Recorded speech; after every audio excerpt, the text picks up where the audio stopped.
Richard Prosser. Thank you, Mr Speaker. It is always a pleasure to follow such an erudite speaker as the previous member.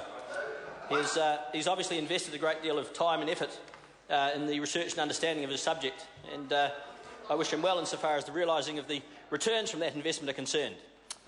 I say returns because that is, of course, why anyone makes any investment. They expect a return from it. A good investment made wisely may return a handsome profit. The returns on the member's investment may well be recognition, promotion and a happier and more successful parliamentary life. I wish the member every success with that. And perhaps he could even take a few moments to enlighten the Prime Minister as to an explanation of the word investment, because the Prime Minister does not appear to know what it actually means. It may strike some members as rather odd that I should make such a claim, because as members know very well, investment is one of the Prime Minister's favourite words, particularly when referring to his government's planned sell-off of New Zealand's family silver and the actual and ongoing sell-off of our lands, forests, fisheries, businesses and anything else that isn't nailed down to foreign buyers. Investors, the Prime Minister calls these buyers. They are investing in New Zealand, and that, we are invited to believe, is a good thing. The investors to whom the Prime Minister refers are indeed wise to commit their money to the purchase of land and assets in New Zealand, to the purchase of farms and forests and power stations, because the returns and profits will be great indeed for them. For us, however, for the people of New Zealand, for the citizens and taxpayers of this country, which is being invested in, the results and the returns and the profits will not be so handsome. For us, this so-called investment, this foreign investment of which the Prime Minister speaks so often and so enthusiastically, in reality represents a loss. The profits taken by foreign buyers come at the expense of us, the seller. This is logic. In business, one person's profit can only come from another person's expenditure.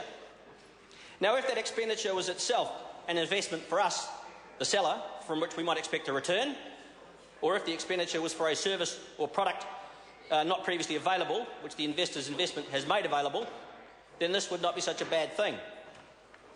But when the sale of our lands, our forests, fisheries and power stations involves no new actual investment, in other words, when it involves only the transfer of ownership and the transfer of the wealth associated with that ownership, then it is to the nation's detriment, and it is not the desirable foreign investment the Prime Minister appears so enamoured with.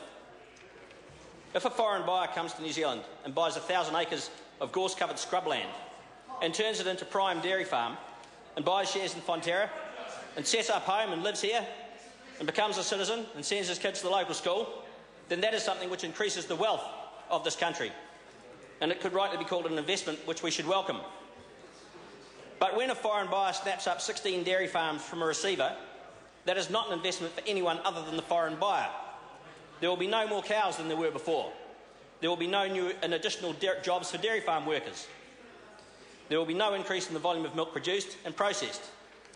And when the new owners build their own processing facility and ship the powder it produces directly back to China, there will be a net loss of wealth from this country, because that will be milk powder which Fonterra used to process and which it now doesn't, and profits for the dairy industry, which used to remain here in New Zealand and which will now go to China instead. When a so-called business migrant comes to Auckland from Shanghai and buys 10 houses to rent out, pushing the market up and out of the reach of New Zealand families and first home buyers, that is not investment. It is transfer of ownership, and that is all. There will not be 10 new houses built as a result, just 10 more rent payments going offshore. And when the super fund sells New Zealand forests to the Chinese government, that is not an investment we should welcome. It is the transfer of national wealth from New Zealand to China. The Chinese government will not plant more trees here than would be planted if the forest remained in New Zealand ownership. They will not build more sawmills or particle board mills or newsprint mills or furniture factories. There will not be more jobs for factory workers or logging truck drivers than there were before. All that will happen is that the same number of raw logs that used to be exported to China will continue to be exported to China, except that because the Chinese government now owns the entire forest, New Zealand will not even gain the benefit of the value of a log, which on its own is worth less than the same tree would be worth as firewood. I know this because I used to be a firewood contractor. Unlike the Prime Minister, I have lived in the real world and I have had real jobs.